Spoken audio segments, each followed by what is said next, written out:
দেখতে পেরেছি যখনই ঢাকার মিটফোর্ডের মধ্যে দিনে দুপুরে পাথর চাপা দিয়ে একজনকে হত্যা করা হয়, এরপর সেই মাগুরার ভিতরে 8 বছরের কন্যা সন্তানকে ধর্ষণ করা হয়, এরপরে জুমার নামাজের পরে স্বাধীনতাকামী মুক্তিকামী একজন শহীদ ওসমান, হাফেজ শহীদ ওসমানকে হত্যা করা হলেও এদেশের মাটিতে বিচার হয় না, বরং প্রত্যেকটা বিচার কাণ্ডগুলোকে তালবাহানা করে করে ধামা চাপা দিয়ে আমার দেশের প্রশাসনগুলো জাতিকে কালো চশমা পরিয়ে রেখেছে।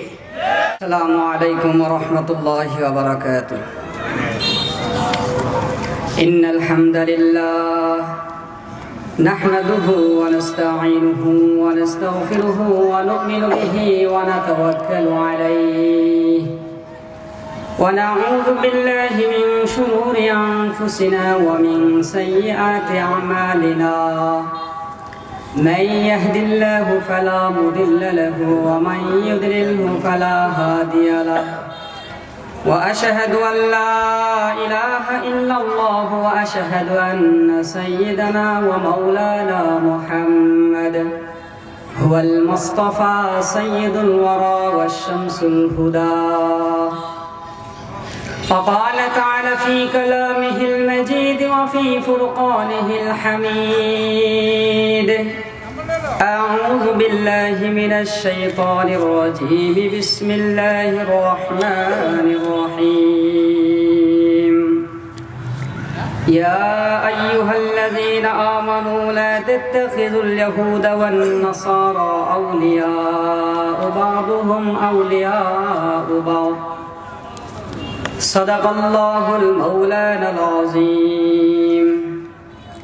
وقال رسول الله صلى الله عليه وسلم: يغزو من أمة الهند فيفتح الله عليهم حتى يلقوا ملوكهم مغلولين في السلاسل، أو كما قال النبي صلى الله عليه وسلم. اللهم صل على محمد وعلى آل محمد كما صليت على إبراهيم وعلى آل إبراهيم إنك حميد مجيد. اللهم بارك على محمد وعلى آل محمد كما باركت على إبراهيم وعلى آل إبراهيم إنك حميد مجيد. মুআজ্জাজ মুহতারাম, আমিরুন্নেসা মডেল মাদ্রাসা ও যুবকদের উদ্যোগে আজকে তাফসিরুল কোরআন মাহফিলের সম্মানিত সভাপতি সাহেব এবং শ্রদ্ধাভাজন ওলামায়ে আযম, বাবার বয়সী, দাদার বয়সী মুরব্বিয়ানে আযম, দিন প্রিয়, ইসলাম প্রিয় তাওহীদি জনতা, পর্দার অন্তরালে অবস্থানরত মা ও বোনেরা, মাইকের আওয়াজ যতদূর পর্যন্ত যাচ্ছে, যে যে অবস্থার মধ্যে আছি, আমরা সকলেই মহান রবের দরবারে শুকর পূজা করি, সকলে বলে আলহামদুলিল্লাহ। পেয়ারা হাজিরিন, যারা আলোচনা করেছে এবং করবে, আপনারা যারা আছেন, প্রত্যেকের দিক থেকে এলেমে, আমলে, বয়সে, সব দিকেই আমি কমতি। যারা আলোচনা করেছেন, আমি যাদের ছাত্র হওয়ারও যোগ্য রাখি না, তবে আমি আপনাদেরকে ছাত্র হিসেবে কিছু সবক শোনাতে চাই। মনে করবেন একজন ছাত্র তার শিক্ষকদেরকে সবক শোনাচ্ছে। ইনশাআল্লাহ আল্লাহ তাআলা যদি তৌফিক দান করেন, আমি আমার নির্দিষ্ট আলোচনা অর্থাৎ ভারতীয় আগ্রাসন, অখণ্ড ভারত প্রতিষ্ঠায়, এই বিষয়ের প্রতি কিঞ্চিত কিছু কথাবার্তা বলার চেষ্টা করব। আল্লাহ তাআলা সেই ইলম, আমল, শক্তি, সাহস আমাকে দান করুন, আপনাদেরকে শোনার জন্য ধৈর্য তৌফিক দান করুন, সকলে আমিন। পেয়ারা হাজিরিন, প্রত্যেকটা সপ্তাহে প্রতিটি দিন অসংখ্য মাহফিল হচ্ছে, কিন্তু ব্যক্তি জীবন, মানুষ এবং সমাজ, রাষ্ট্র কোনো কিছুই পরিবর্তন হচ্ছে না। কারণ মাহফিলগুলোর ভিতরে আলোচনা হয় শুধু এক শ্রেণীর মানুষের উপর। আমি মনে করি প্রত্যেকটা মাহফিলে কমপক্ষে 4 শ্রেণীর মানুষেরই ওয়াজের দরকার। শুধুমাত্র আলোচনা হয় সাধারণ মানুষের জন্য, জান্নাত জাহান্নাম, হালাল হারাম, কবর, এই পর্যন্ত সীমাবদ্ধ থাকে। এগুলো বয়ান হয়েছে যারা খেটে খাওয়া সাধারণ মানুষ। এইগুলো ব্যক্তি স্বাভাবিকভাবে ওয়াজ নসিহত নিয়ে জীবন পরিবর্তন করার জন্য চলতে থাকে, কিন্তু রাষ্ট্র এবং সমাজের পরিবর্তন নাই। এই জন্যেই মাহফিলগুলো থেকে, মসজিদের মেম্বারগুলো থেকে, বয়ানের আওয়াজের স্থানগুলো থেকে রাষ্ট্রপ্রধানের দায়িত্ব কর্তব্য কি সেই বিষয়ে ওই শ্রেণীর ব্যক্তিদের উপর কোনো আওয়াজ নসিহত নাই। এজন্য আমি মনে করি প্রত্যেকটা জায়গা থেকে 4 শ্রেণীর ব্যক্তির নসিহত হবে। 1, রাষ্ট্রের কর্ণধার, রাষ্ট্রের প্রধান যারা আছে তাদের দায়িত্ব কর্তব্য কি হবে, ইনশাল্লাহ তাদের ব্যাপারে কিছু নসিহত থাকবে। 2, মন্ত্রীবর্গ, শাসকবর্গ যারা আছে তাদের দায়িত্ব কর্তব্য কি হবে, ওই সম্পর্ক ওলামায়ে কেরামের নসিহতের প্রয়োজন রয়েছে। 3, প্রশাসনিক বিভাগের দায়িত্ব এবং কর্তব্য, তারা কোন পথে চলবে, কিভাবে চলবে, তাদের নসিহতের প্রয়োজন রয়েছে। 4, খেটে খাওয়া সাধারণ মানুষ নিজের ব্যক্তি জীবনের কি পরিবর্তন করবে, কিভাবে চলবে, এদের জন্য নসিহতের প্রয়োজন রয়েছে। সর্বশেষ যে ব্যক্তি নসিহত করবে, ওলামা আলেম সমাজ, এদেরও একটা নসিহতের প্রয়োজন আছে। সেটা হক, সত্য, মিথ্যা, সেইগুলোকে জাতির সামনে উন্মোচন করা, এটা তাদের নসিহত। এজন্য আমি আমার আলোচনাগুলো চেষ্টা করব 5 শ্রেণীর ব্যক্তির উপরেই নির্ভর করার জন্য। আলোচনার শুরুতেই আমি যে কথাগুলো বলবো, এজন্য আগে থেকেই জেনে নেই, আমরা এখানে যারা আছি, যারা এখানে উপস্থিত আছি, এখানে কোনো পৌত্তলিক, হিন্দু, বৌদ্ধ, নাসারা, ইহুদি, খ্রিস্টান, মালাউনের বাচ্চারা এখানে আছি। সুতরাং সবাই এখানে ইমানদার। 2 নাম্বার, চোর, বাটফার, সন্ত্রাস, চাঁদাবাজ, লুটতারাস এখানে যারা উপস্থিত, তারা এখানে আমরা আছি। খুনি, ধর্ষক, সুদখোর, গাঁজাখোর, এমন খারাপ লম্পট ব্যক্তি কি এখানে কেউ বসা আছি? যদি থাকেন আমি আপনাকে বিনীত আবেদন করব, আপনি এখানে চলে যান, পরবর্তীতে বলেন না হুজুর আমার সামনে বসে আমার বিপক্ষে কথা বলছেন। এজন্য আল্লাহ তাআলা আমাকে এইগুলোর কথা নিজের নসিহত এবং আপনাদেরকে পরিবর্তনের জন্য আমাকে তৌফিক দান করুন। সমাজে যখন কোন একটি কাজ, ভালো কাজ প্রতিষ্ঠিত হয়, তখন কয়েক শ্রেণীর মানুষ তৈরি হয়, কিন্তু আল্লাহ তাআলা আমাদেরকে শ্রেষ্ঠত্ব দান করছেন, তার মধ্যে অন্যতম একটি বৈশিষ্ট্য হলো মানুষকে সৎ কাজে ডাকা। আল্লাহ বলেন, কুনতুম খায়রা উম্মাতিন উখরিজাত লিন-নাস তা'মুরুনা বিল মা'রুফি ওয়া তানহাউনা আনিল মুনকার। আল্লাহ ঘোষণা করলেন সমস্ত উম্মার মধ্যে উম্মতে মুহাম্মাদি হবে শ্রেষ্ঠ। শ্রেষ্ঠ অর্জন করার পর বললেন শ্রেষ্ঠত্বর বৈশিষ্ট্য কি হবে? বৈশিষ্ট্য ছাড়া তো শ্রেষ্ঠত্ব অর্জন করা যায় না। উম্মতের বৈশিষ্ট্য হবে 2টি বৈশিষ্ট্য। 1 নাম্বার, তা'মুরুনা বিল মা'রুফ ওয়া তানহাউনা আনিল মুনকার, যে মানুষকে সৎ কাজের দিকে ডাকবে, সৎ কাজ দেখাবে, ভালো কাজের রাস্তা, ভালো কাজের পথ, ভালো কাজের পরিবেশ তৈরি করবে, এটা হবে 1 নাম্বার বৈশিষ্ট্য। 2 নাম্বার, খারাপ কাজ থেকে মানুষকে বিতাড়িত করবে, খারাপের প্রতিহত করবে, খারাপ থেকে মানুষকে দূরে সরাবে, খারাপের পরিবেশ থেকে সমাজকে রক্ষা করবে। এখন যখন সমাজের ভিতরে কোনো ভালো কাজ হয় তখনও 2-3 শ্রেণীর ব্যক্তি তৈরি হয়, যখন খারাপ কাজ হয় তখনও 3 শ্রেণীর মানুষ তৈরি হয়। যখন খারাপ কাজ শুরু হয় তখন দেখবেন ওলামায়ে কেরাম যদি বাধা দেয়, সমাজের মধ্যে 2 শ্রেণীর মানুষ হয়। একদল ওলামায়ে কেরামের পক্ষই নেয় যে এই খারাপ করতে দেওয়া যাবে না, আরেক দল দূরে থেকে পক্ষ বিপক্ষ দাঁড়ায়, এটা তারা করবে। মাঝখানে একটা দল হয়, তারা মনে মনে বলে হুজুরদের কি দরকার ছিল এটা বাধা দেওয়ার। এই যে 3 শ্রেণীর ব্যক্তি প্রত্যেকটা সমাজের মধ্যেই বসবাস করে। এখন আমি আপনি ভালো কাজ কিভাবে করব, খারাপ কাজ কিভাবে প্রতিহত করব? ভালো কাজ তো এক একজন এক একভাবে সিস্টেম করে। কেউ কেউ মনে করতে পারেন যে ডিজে পার্টি, বিভিন্ন ধরনের কনসার্ট করে যুবকদের একটু মনোরঞ্জন করি, এটাও তো একটা ভালো কাজ হতে পারে। পেয়ারা নবী সাল্লাল্লাহু আলাইহি ওয়াসাল্লাম এভাবে যখন নসিহত করতেছিলেন এবং হাদিস বর্ণনা করলেন, উনসুর আখাকা জালিমান আও মাজলুমা, আল্লাহর নবী বললেন, হে আমার সাহাবীরা, উনসুর আখাকা জালিমান আও মাজলুমা, তোমার ভাই যারা আছে সেই ভাই যদি জালেম হয় এবং মজলুম হয়, উভয় ভাইকে তোমরা সাহায্য করবে। সাহাবায়ে কেরাম জিজ্ঞাসা করলেন, ইয়া রাসূলুল্লাহ, আমার এক মুসলমান ভাই মজলুম হবে, তাকে আমরা সাহায্য করব, সিস্টেম তো জানা আছে। যদি খাবার না থাকে খাবার দিব, বস্ত্র না থাকে বস্ত্র দিব, অর্থ না থাকলে অর্থ দিব, এটা তো বুঝলাম। আমাদের মজলুম ভাইদেরকে আমরা সাহায্য করব, কিন্তু জালেমকে সাহায্য করব এটার সিস্টেম তো আমাদের জানা নাই। সুতরাং জালেমের সিস্টেম তো এমন হতে পারে, আমার এক ভাই মানুষের জমি আত্মসাৎ করে খায়, আমি যদি তার সাথে সাহায্য করি, সে যদি খায় বিঘাতে বিঘাতে, এরপরে খাবে এ করে। সে যদি খায় শতকে শতকে, আমি যদি সাহায্য করি, সে খাবে বিগতে বিগতে। আমার ভাইকে যদি, জালেমকে যদি সাহায্য করার সিস্টেম যদি আমি সাহায্য করি, সে যদি এখন ট্যাক্স উঠায় 10 টাকা, আমি তার সাথে সাহায্য করার কারণে ট্যাক্স উঠাবে 20 টাকা। এখন যদি সে সমাজের মধ্যে অত্যাচার করে 10%, আমি তাকে সাহায্য করবার জন্য সে আবার এমনই সাহায্য হবে।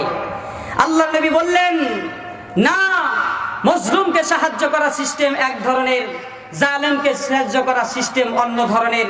প্যারা নবী বললেন, মজলুমকে তোমরা সাহায্য করবা অস্ত্র দিয়ে, বস্ত্র দিয়ে, খাবার দিয়ে, টাকা দিয়ে, চিকিৎসা দিয়ে, রক্ত দিয়ে, জীবনের প্রত্যেকটা সেক্টরে যা যা প্রয়োজন, এক মুসলমান আরেক মুসলমানকে মজলুম হওয়ার কারণে তাকে সাহায্য করবা। কিন্তু জালেমকে জুলুমিয়াতের মধ্যে সাহায্য করার কথা বললেন না। আল্লাহ নবী বললেন, যখন তুমি দেখবা তোমার এক ভাই সমাজের মধ্যে অন্যায় কাজে বাধা প্রদান, অন্যায় কাজ করছে, তোমার দায়িত্ব হলো ওই অন্যায় কাজের বাধা প্রদান করা। যখন তুমি দেখবা তোমার এক শ্রেণীর ভাইয়েরা দর্শনের কাজ বাড়িয়ে দিয়েছে, ইমানদার হিসেবে দায়িত্ব হলো দর্শনের কাজ প্রতিহত করা। যখন তুমি দেখবা দিনের কোনো কাজের মধ্যে বাধা বিপত্তি করছে, সেখানে গিয়ে তোমাকে পাহাড়ের মতো দাঁড়িয়ে যাওয়া। সুতরাং যখন সমাজের মধ্যে দেখবা সন্ত্রাস আর চাঁদাবাজির সংখ্যা বেড়ে গিয়েছে, তখন ইমানদারের দায়িত্ব হলো সেটাকে বাধা প্রতিহত করা। সুতরাং মুমিন যখনই দেখবে তার ভাই অত্যাচার, জুলুম, নির্যাতনার, খুনের অপকর্ম সমাজের মধ্যে বাড়িয়ে দিচ্ছে, ইমানদার হিসেবে আল্লাহর নবী বললেন, তুমি সেখানে পাহাড়ের মতো দাঁড়িয়ে যাবে।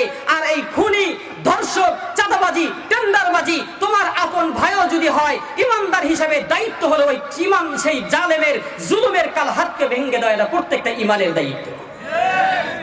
সুতরাং সমাজের মধ্যে যখন এই ধরনের অপকর্ম হবে, মাহফিল হবে কি হবে না, মসজিদে আজান হবে কি হবে না, জিকিরের তালিমের মজমা হবে কি হবে না, দাওয়াতি মজলিস হবে কি হবে না, কোন কারো পারমিশনের দরকার আছে? সর্বশায়ী ভূমূত্রর মালিক হলেন আল্লাহ।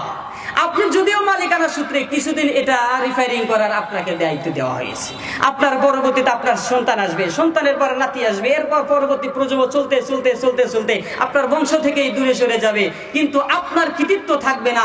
বরং কৃতিত্ব এই আসমান আর জমিনের যিনি কৃতিত্ব করবেন তিনি হলেন কে?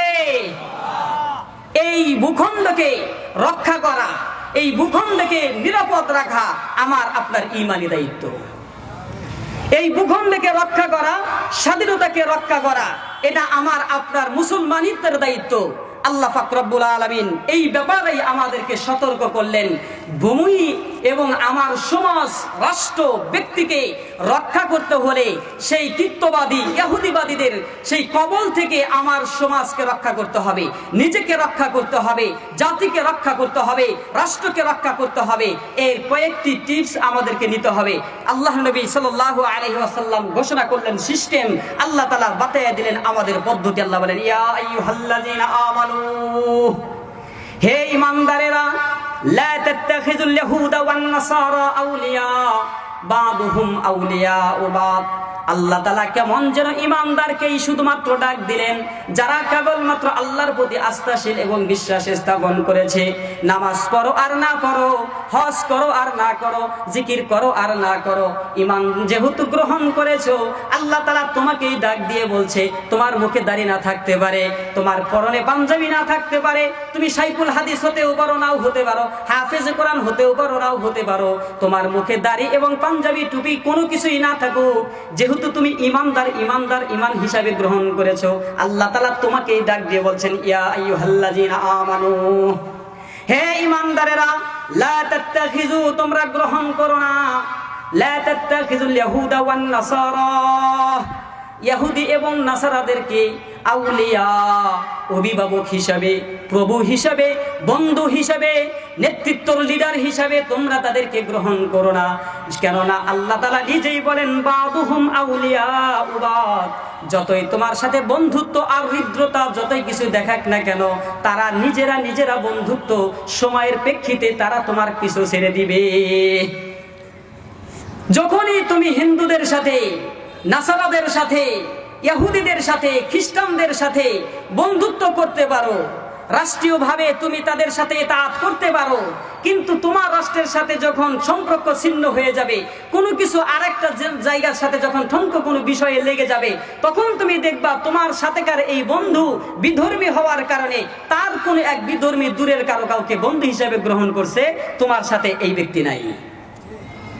আল্লাহ বলেন ওমাইয়াতাওয়াল্লাহুম মিনকুম ফাইন্নাহু মিনহুম, যদি কোনো ব্যক্তি এইগুলো জানার পরেও আবার এটা করে, ওমাইয়াতাওয়াল্লাহুম মিনকুম ফাইন্নাহু মিনহুম, তাহলে কেমন যেন যারা হিন্দুদের সাথে সম্পর্ক রাখতে চায়, হৃদ্যতা রাখতে চায়, বন্ধুত্ব রাখতে চায়, গোপনে গোপনে কিংবা প্রকাশ্য রাখতে চায়, আল্লাহ বলেন ওমাইয়াতাওয়াল্লাহুম মিনকুম ফাইন্নাহু মিনহুম, তোমার লেবাসে দাড়ি থাকতে পারে, তোমার লেবাসে পাঞ্জাবি থাকতে পারে, তোমার হাতে তসবিহ থাকতে পারে, তুমি নামাজি হতে পারো, রোজাদার হতে পারো, হিন্দুদের সাথে বিধর্মী নাস্তিক মুরতাদ আর ইহুদিদের সাথে সুসম্পর্ক আর বন্ধুত্ব থাকবার কারণে আল্লাহ ঘোষণা করেন ওমাইয়াতাওয়াল্লাহুম মিনকুম ফাইন্নাহু মিনহুম, তুমিও একজন লেবাসদারি মুসলমান হলেও, তুমি বেশে বসে মুসলমান হলেও ভিতরগত তুমিও একজন হিন্দু, তুমিও হিন্দু, তুমিও বৌদ্ধ, তুমিও নাসারা, তুমিও মুশরিক, যদি তোমার বন্ধুত্ব অন্তরের অবস্থা তাদের সাথেই থাকে।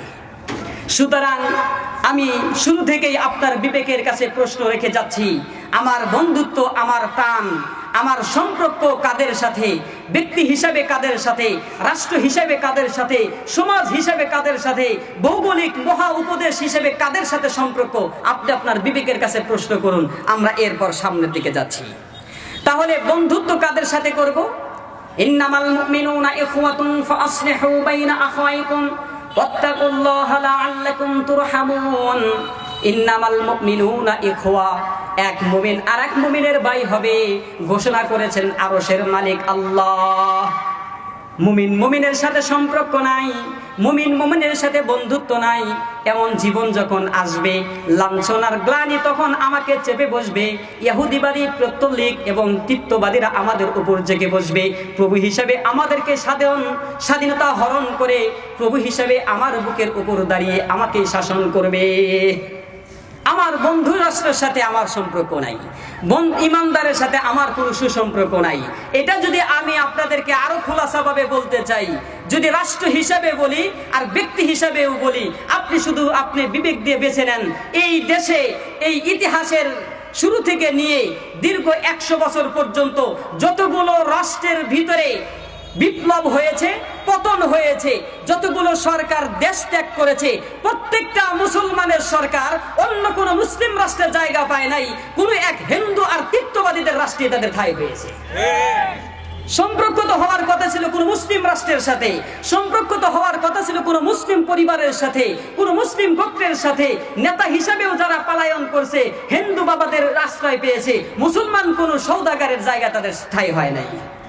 সুতরাং বন্ধুত্ব কাদের সাথে? এই আগ্রাসী, এই হিন্দুত্ববাদী অখণ্ড ভারত প্রতিষ্ঠা করার অন্যতম একটি লক্ষ্য হলো মুসলমানদের সাথে হিন্দুদের বন্ধুত্ব হবে, মুসলমানদের সাথে হৃদ্যতা হবে, মুসলমানদের সাথে সুসম্পর্ক তৈরি করবে। কিন্তু স্বার্থে যখন আঘাত লাগবে, মুসলমানের সাথে থাকবে না, তখন মুসলমানের বিপক্ষে গিয়ে আপনার শত্রু রাষ্ট্র, আপনার শত্রু বংশ, আপনার শত্রু বন্ধুর ওই আপনার পিছনের বন্ধুই সে তার পথ অবলম্বন করবে। এটা হলো অখণ্ড ভারত প্রতিষ্ঠার প্রথম টার্গেট হিন্দুত্ববাদীর।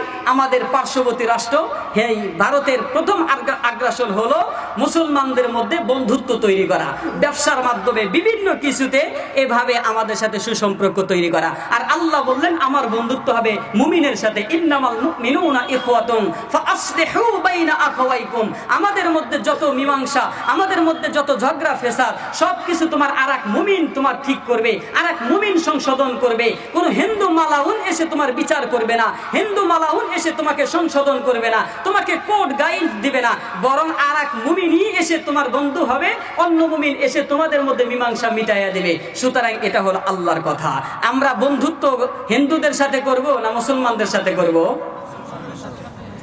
2 নাম্বার, অসাম্প্রদায়িক মতবাদ, এটা মুসলমানের অন্তরের ভিতরে ঢুকে দেওয়া। অসাম্প্রদায়িক মতবাদ বলতে এটা একটা কুফরি মতবাদ। আপনি অসাম্প্রদায়িক বাংলাদেশ গঠন করবেন, না অসাম্প্রদায়িক আপনি মহা উপদেশ গঠন করবেন, সেটা আপনার ব্যক্তিগত ব্যাপার। আমি আপনাকে সরাসরি বলতে পারবো না যে আপনি অসাম্প্রদায়িক মানছেন বিদায় আপনি কাফের, আপনার চাচা কাফের, আপনি নিজে কাফের, এই কথা আমি বলতে পারবো না। কিন্তু অসাম্প্রদায়িক মতবাদ মানলে কুফরি, এটা মানলে কুফর হবে, এটা তো বলার স্বাধীনতা আমার আছে। আপনাকে সরাসরি কাফের বললে হয়তো আপনি আমার বিপক্ষে যেতে পারেন, কিন্তু এই অসাম্প্রদায়িক চেতনা আর এই অসাম্প্রদায়িক মতবাদ কোন ইমানদার যদি বিশ্বাস করে তার ইমান থাকবে না, সে কুফরি অবলম্বন করবে, এই কথা বলার স্বাধীনতা যেহেতু আমার আছে। সুতরাং অসাম্প্রদায়িক চেতনা যদি কোনো ইমানদার অন্তরে লালন করে, ওই ব্যক্তির ইমান আবার নতুন করে দোহরাতে হবে, সে মুসলমানিত্ব থাকবে না। অসাম্প্রদায়িক চেতনা কাকে বলে? অসাম্প্রদায়িক চেতনা হলো হিন্দু, খ্রিস্টান, বৌদ্ধ, ইহুদি, মুসলমান, কাদিয়ানি যা আছে সব মিলে একটা সম্প্রদায়। আমার কথা বুঝে থাকলে বলুন, হিন্দু আর মুসলমান কখনো এক হতে পারে? এক হতে পারে?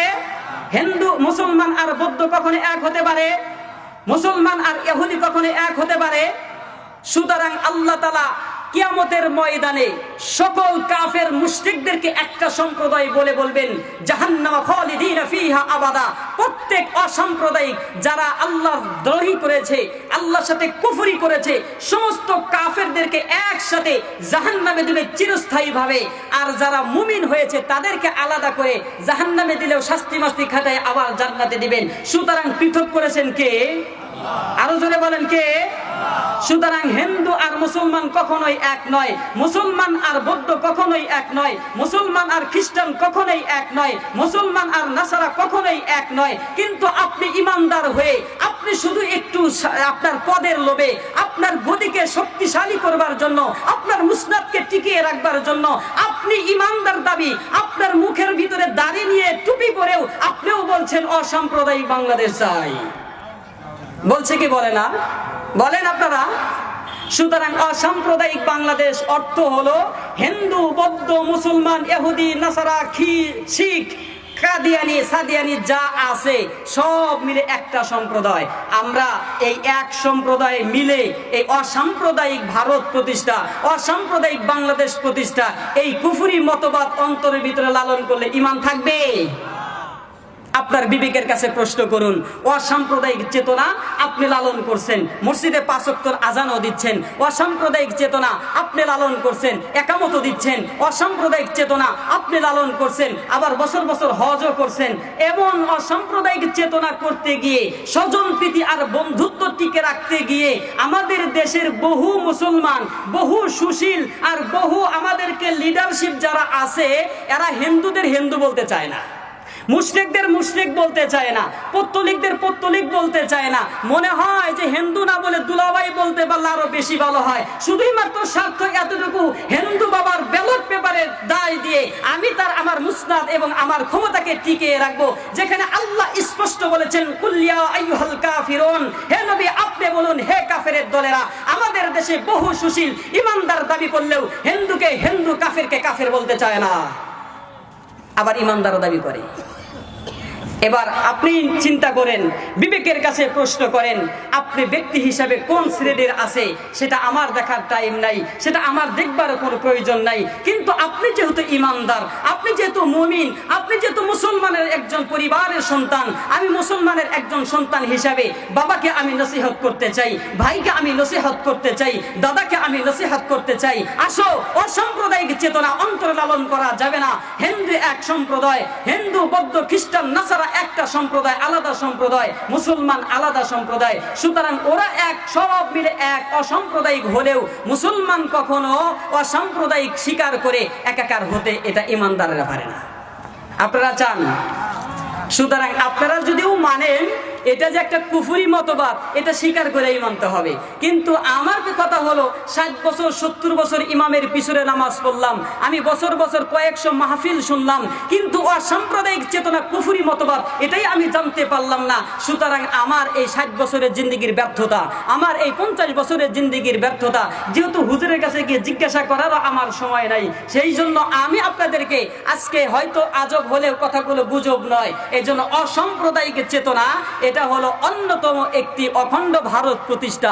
যখন অসাম্প্রদায়িক চেতনা শুরু হয়ে যাবে তখন আমার আপনার মধ্যে পার্থক্য করবে না, এই পুরা রাষ্ট্রকে একটি ভারতীয় আগ্রাসন দিয়ে তারা অন্যরকম একটি ভূখণ্ড তৈরি করবে, যার এই ভূখণ্ডের নাম হবে মহাভারত কিংবা ভারত উপমহাদেশ। বাংলাদেশের মানচিত্র আর এই স্বাধীনতার নামে থাকবে না। এটা দ্বিতীয় নাম্বার ষড়যন্ত্র। 2 নাম্বার, ইসকনের মাধ্যমে বাংলাদেশে হিন্দুদের বিস্তার করা। ইসকন এক ধরনের পশু বাংলাদেশে বসবাস করে, এটা জানেন আপনারা? এই ইসকনি সৈন্যদেরকে, এই হায়াওয়ান জানোয়ার, এই মানুষগুলোকে ইসকনি এই উগ্রবাদী হিন্দুরা তাদের মোটা অঙ্কে টাকা দিয়ে এবং যুবকদেরকে লালিয়ে দেওয়া, তাদের চেহারা সুরতের ভিতরে বডি ফেটে যা কিছু লাগাইতে যত ওষুধপাতি যত ক্রিম লাগে এই উগ্র হিন্দুবাদী তারা গ্রহণ করা, তারা এইভাবে তাদেরকে শেল্টার দেয়, এইভাবে অর্থ যোগান দেয়। আর তাদের কাজ হলো মুসলমান পরিবারের নারীদেরকে প্রেমের ফাঁদে ফালানো। মুসলমান নারীদের পিছনে অর্থ সম্পদ ব্যয় করে করে নিজেকে মনে করবে যে আমি মুসলমান হব। তুমি যদি আমার সাথে একটু সম্পর্ক ভালো করতে চাও তাহলে একটা সময় আমি আমার ধর্ম ত্যাগ করব। নারীদের এই আমলা, এই সৌন্দর্যের এই নরম মোনাগুলোকে গুলিয়ে বালিয়ে নারীদের সাথে অবৈধ সম্পর্ক তৈরি করে তাদের কাছে তাদের ভিতরে এই অনৈতিকভাবে সুসম্পর্ক একটা সময় একাকিত্ব রুমের ভিতরে গিয়ে নারীদের ইজ্জত লুণ্ঠন করে তাদের গর্ভে সন্তান ধারণ করে তাদের গর্ভে বীজ ঢুকিয়ে দিয়ে হিন্দুত্ববাদী সন্তান মুসলমানের নারীদের ঘরের ভিতরে ঢুকাইতে চায়, মুসলমানের ভিতরে ঢুকাইতে চায়। এটা তাদের দ্বিতীয় আরেকটি আগ্রাসন। আর এই সব কিছু প্রোটেকশন দেবে আমার দেশের প্রশাসন। কথা বুঝছেন? আমার দেশের প্রশাসন এগুলোকে প্রোটেকশন দিবে, আরো কিছু অপকর্ম প্রশাসন এইগুলোকে প্রোটেকশন দিবে। আমি সেইগুলো কথা সামনে বলছি, হাদিস থেকেই বলতে চাচ্ছি। আমি আগে এই কথাটাই বলতে চাই যে এই যে ইসকনি বাহিনী আমাদের এই অখণ্ড ভারত প্রতিষ্ঠা করার ক্ষেত্রে অন্যতম একটি ভূমিকা পালন করবে। 3 নাম্বার, 4 নাম্বার, দেশব্যাপী ইন্ডিয়াতে ভারতে দেশব্যাপী নাগরিক পুঁজির নামে ভারত থেকে মুসলমানদেরকে দূর করা।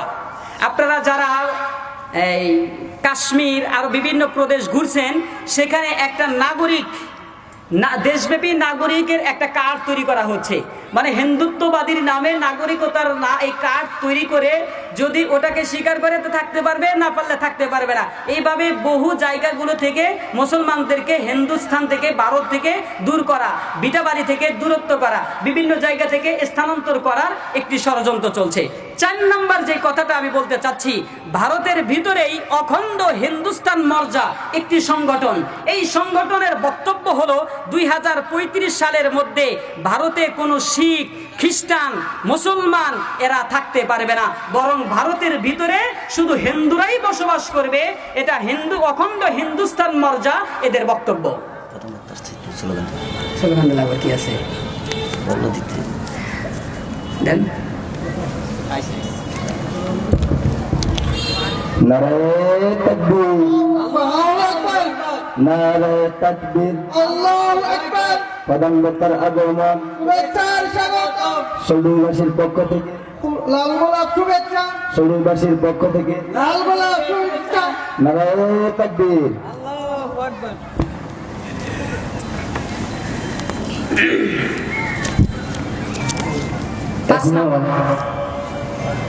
এখন আমরা যারা এদিক সেদিক ঘোরাফেরা করতেছি, আমাদের প্রধান আলোচক এখনই আলোচনা শুরু করবেন। তাই আমরা সকলকে অনুরোধ করব আপনারা মাহফিল প্যান্ডেলে চলে আসুন। কিছুক্ষণের মধ্যেই প্রধান আলোচক আলোচনা শুরু করবেন, তাই সকলকে অনুরোধ করবো আপনারা মাহফিল প্যান্ডেলে চলে আসুন। প্যারা হাজিরিন, আমি আলোচনা শেষ করতে চাচ্ছি। দেখুন, এইভাবে তাদের সংগঠনের মাধ্যমে বক্তব্য। 5 নম্বরে হলো বাংলাদেশের প্রত্যেকটা রাজনৈতিক ব্যক্তিদেরকে ক্রয় করা, মোট কথা নেতাদেরকে ক্রয় করা। এই নেতাদের বক্তব্য কেমন হবে?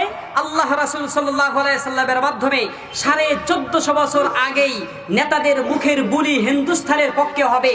আমরা যুগে যুগে বহু নেতার বক্তব্য এমন শুনেছি যে হিন্দুস্তানের দয়া আর হিন্দুস্তানের মায়ায় আমরা বেঁচে আছি, তাদের দয়া আর কৃপা ছাড়া আমরা কেমন যেন বাংলাদেশে বসবাসই করতে পারতাম না। এমন বক্তব্য, এমন কথা আমরা আগে শুনছি কি শুনি নাই? এই ব্যক্তিগুলোই আবার কেমন কথা বলবে আল্লাহ বলেন, ফাতারাল্লাযীনা ফী কুলূবিহিম মারাদুন ইউসারিউনা ইয়াকুলুনা নাখশা আন তুসিবানা দাইরা। আল্লাহ তাআলা বলেন যাদের অন্তরের ভিতরে রোগ থাকবে, ইউসারিউনা ফীহিম, ওই ব্যক্তিগুলো দৌড়িয়ে দৌড়িয়ে গিয়ে হিন্দুত্ববাদী খ্রিস্টান নাসারাদের সাথে বন্ধুত্ব করবে। ইয়াকুলুনা, তারা বলবে, নাখশা, এই ভয়ে, আন তুসিবানা দাইরা, হায় হায় যদি আমরা আমাদের ক্ষমতার মুসনাদকে টিকিয়ে না রাখতে পারি, যদি আমরা আমাদের স্থানগুলোকে টিকিয়ে রাখতে না পারি, আন তুসিবানা দাইরা, তাহলে এই ভয় এবং আশঙ্কার মাধ্যমে হিন্দুস্থানের হিন্দুদের সাথে, পত্তলিকদের সাথে, মুশরিকদের সাথে তারা সম্পর্ক তৈরি করবে। ইউসারিউনা, এমন ভাবে তৈরি করবে যে দৌড়িয়ে দৌড়িয়ে গিয়ে তাদের সাথে সম্পর্ক তৈরি করবে।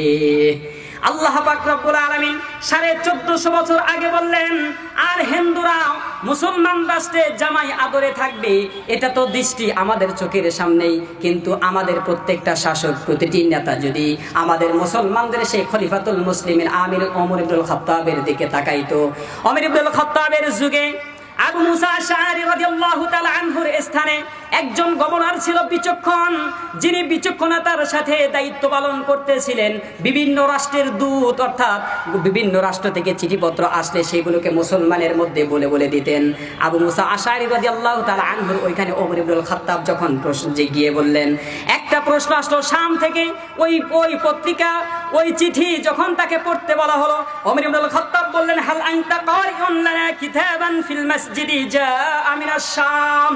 হে আবু মুসা আশআরী, তোমার এই দক্ষ ব্যক্তিকে মসজিদে নববীর ভিতরে গিয়ে বলো ওই শাম থেকে আসা চিঠিটা তাকে পড়তে।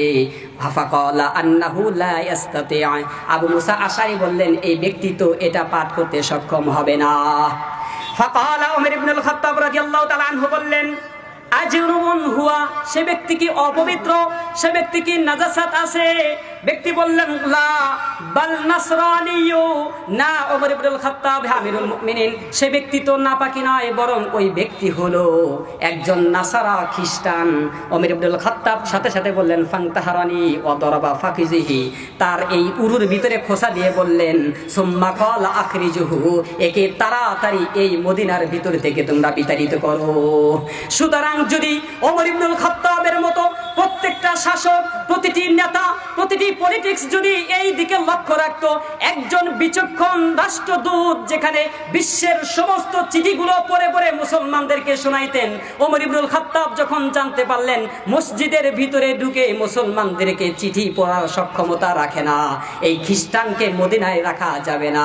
সুতরাং আল্লাহর নবীর এই খলিফাতুল মুসলিমিন থেকে যদি আমরা শিক্ষা গ্রহণ করতে পারতাম, তাহলে অধিকাংশ ওসি হিন্দুর বাচ্চা হতো না। অধিকাংশ হিন্দু আজকে ওসির স্থানে রয়েছে। শিক্ষা প্রতিষ্ঠানে বিগত বছরগুলোতে দেখেছি 12 জন শিক্ষা মন্ত্রণালয়ের মধ্যে 11 জনই হিন্দু, ভবিষ্যতেও ছিল, সামনেও থাকবে। অধিকাংশ উপদেষ্টাদের মধ্যে সেকুলারিজম, যেখানে মুসলিম রাষ্ট্রে 89% মুসলমানের রাষ্ট্রে সেকুলারিজম, ট্রান্সজেন্ডারের মতবাদের মতো এরকম সুশীলরা আমাদেরকে নেতৃত্ব দিচ্ছে উপদেষ্টার স্থানে বসে। এই জাতি কিভাবে সঠিক আর বিচারের আস্থা রাখে, আর এই জাতি কিভাবে অখণ্ড ভারত প্রতিষ্ঠা করা থেকে জাতিকে রক্ষা করতে পারে? সুতরাং পেয়ারা নবী সাল্লাল্লাহু আলাইহি ওয়াসাল্লামের এই কথাটা থেকেই আমাদের শিক্ষণীয় হলো, আমাদের রাষ্ট্রকে, আমাদের সমাজকে, আমাদের ঈমানকে রক্ষা করার লক্ষ্যে আমরা সেই দিকেই লক্ষ্য রাখবো যেই দিকে আমাদের প্রথম সারির ব্যক্তিরা গিয়েছেন, যেই দিকে আমাদের প্রথম সারির ব্যক্তিরা আমাদেরকে বুঝিয়ে দিয়েছেন। আর এই রাষ্ট্রের ভিতরে যত অপকর্ম হচ্ছে, যত দুর্নীতি হচ্ছে, যত সন্ত্রাসী হচ্ছে, যত হত্যাকাণ্ড হচ্ছে, ইস্করি হাইওয়ান বাহিনীরা যত দর্শন করে করে পার পেয়ে যাচ্ছে, প্রত্যেকটা অপরাধের পিছনে শেল্টার এবং তাদেরকে প্রতিহত করবার জন্য এবং ধামাচাপা দেওয়ার জন্য যে ভূমিকা পালন করছে, আমার দেশের প্রশাসন সেই দায়িত্ব পালন করছে। বলবেন এই কথাটা কেমনে? এটাও পেয়ারা নবী সাল্লাল্লাহু আলাইহি ওয়াসাল্লাম 1450 বছর আগে আবু হুরায়রা রাদিয়াল্লাহু তাআলা আনহুকে বললেন, ইউশিকু ইন ক্বালাত বিকা মুদ্দাতুন, হে আবু হুরায়রা, তুমি যদি লম্বা হায়াত পাও, আনতারা কওমান ফি আইদিহিম, আমার উম্মতের মধ্যে এক শ্রেণীর মধ্যে হাতের মধ্যে তোমরা দেখতে পাবা মিসলু আজনাবিল বাকার, গরুর লেজের মতো বাঁকানো অস্ত্র নিয়ে তারা পাহারা করতে থাকবে। ইয়াগদুনা ফি গযবিল্লাহ ওয়া ইয়ারুহুনা ফি সাখাতিল্লাহ, এই গরুর লেজের মতো বাঁকানো অস্ত্র নিয়ে ঘোরাফেরা করবে। আর এই ব্যক্তিগুলো দিনের শুরুতে বের হবে আল্লাহর লানত নিয়ে, আবার বাড়িতে ফিরবে এই ব্যক্তিগুলো আল্লাহর গজব নিয়ে। পেয়ারা নবীর এই হাদিস থেকে ইমাম নববী রাহমাতুল্লাহ শরহুল মুসলিমের মধ্যে বর্ণনা করেন, আসরিয়াতু মিসলি আজনাবিল বাকারি বি আন্নাহুম জামানিনা গালিয়ানহুম উলাই, এই ব্যক্তিগুলো জামানার মানুষদেরকে, সাধারণ মানুষদেরকে বিগয়রে হাক্কিন, অন্যায়ভাবে মারবে। দুই শ্রেণীর কথা ইমাম নববী রাহমাতুল্লাহ আলাইহি বলছেন। এক শ্রেণীর ব্যক্তি হলো আসরিয়াতি আজনাবিল বাকার, সন্ত্রাসী বাহিনী হবে, সময়ের সন্ত্রাসী শাসকদের শেল্টার দিবে। সুতরাং হেলমেট পরে পরে বিভিন্ন ধরনের অস্ত্র নিয়ে নিয়ে যুগের সেই শাসকদেরকে এভাবে শাসন এই যুগে সাহায্য করবে। আর অন্যায়ভাবে নিরহ মানুষদের উপর চড়াও হবে। বলবেন মিসলু আজনাবিল বাকার, লম্বা থাকবে, সামনে গিয়ে বাঁকানো অস্ত্র। আবার কি এটা হকেস্টিও হতে পারে, রামদাও হতে পারে। এমন রামদা নিয়ে এভাবে হেলমেট পরে পরে সাধারণ মানুষের উপর অত্যাচার করেছে, যাতে আপনারা দেখেছেন নাকি? এটা হবে। আর একটা কি বলছেন, মিনাস শুরতিয়া, পুলিশি বাহিনী হবে। শুরতুন শব্দের অর্থই হলো পুলিশ। সুতরাং যুগের শাসকদেরকে এভাবে শেল্টার দিবে মিসলু আজনাবিল বাকার, অস্ত্র নিয়ে নিয়ে। এক শ্রেণীর হবে সন্ত্রাসী বাহিনী, আর একটা হলো পুলিশি বাহিনী। এই পুলিশি বাহিনী এই যুগের সন্ত্রাসী ক্ষমতাসীন এই শাসকদেরকে সাহায্য করবে। আমরাও দেখতে পেরেছি, যখনই ঢাকার মিটফোর্ডের মধ্যে দিনে দুপুরে পাথর চাপা দিয়ে একজনকে হত্যা করা হয়, এরপর সেই মাগুরার ভিতরে 8 বছরের কন্যা সন্তানকে ধর্ষণ করা হয়, এরপরে জুমার নামাজের পরে স্বাধীনতাকামী মুক্তিকামী একজন শহীদ ওসমান, হাফেজ শহীদ ওসমানকে হত্যা করা হলেও এদেশের মাটিতে বিচার হয় না, বরং প্রত্যেকটা বিচার কাণ্ডগুলোকে তাল বাহানা করে করে ধামা চাপা দিয়ে আমার দেশের প্রশাসনগুলো জাতিকে কালো চশমা পরিয়ে রেখেছে। এটার বিচার কখন হবে? ইনশাআল্লাহ সেই দিনের সেই হাদিসের কথাই বলছি। একজু ফায়ফতাহুল্লাহু আলাইহিম, পেয়ারা নবী বলেছেন একজন ওসমান হাদি নয়, যেদিন প্রত্যেকটা ঘরে ঘরে ওসমান হাদি তৈরি হবে। ফায়ফতাহুল্লাহু আলাইহিম হাত্তা মুলুকিহিম মাগলুলিনা ফিস সালাসিলি, যারা এভাবে জাতির উপর প্রভু সেজে অন্যায় বিচার কার্যক্রম করছে, ইসলামের বিপক্ষে পথ অবলম্বন করছে, আল্লাহ নবী বলেন হাত্তা মুলুকিহিম মাগলুলিনা ফিস সালাসিলি, এমন একজন ওসমান হাদি নয়, লক্ষ ওসমান হাদি তৈরি হবে। আর ইসলামের ছত্রছায়া থেকে যারা দিনের ক্ষতি করতে চায়, রাষ্ট্রের ক্ষতি করতে চায়, মুসলমানের ক্ষতি করতে চায়, ফিস সালাসিলি, পেয়ারা নবী বলেন প্রত্যেকটা এমন অপকর্ম শাসকদেরকে পায়ে শিকল বেঁধে মুসলমানের খলিফার সামনে উপস্থিত করবে। এই দিন বেশি দূরে নয়।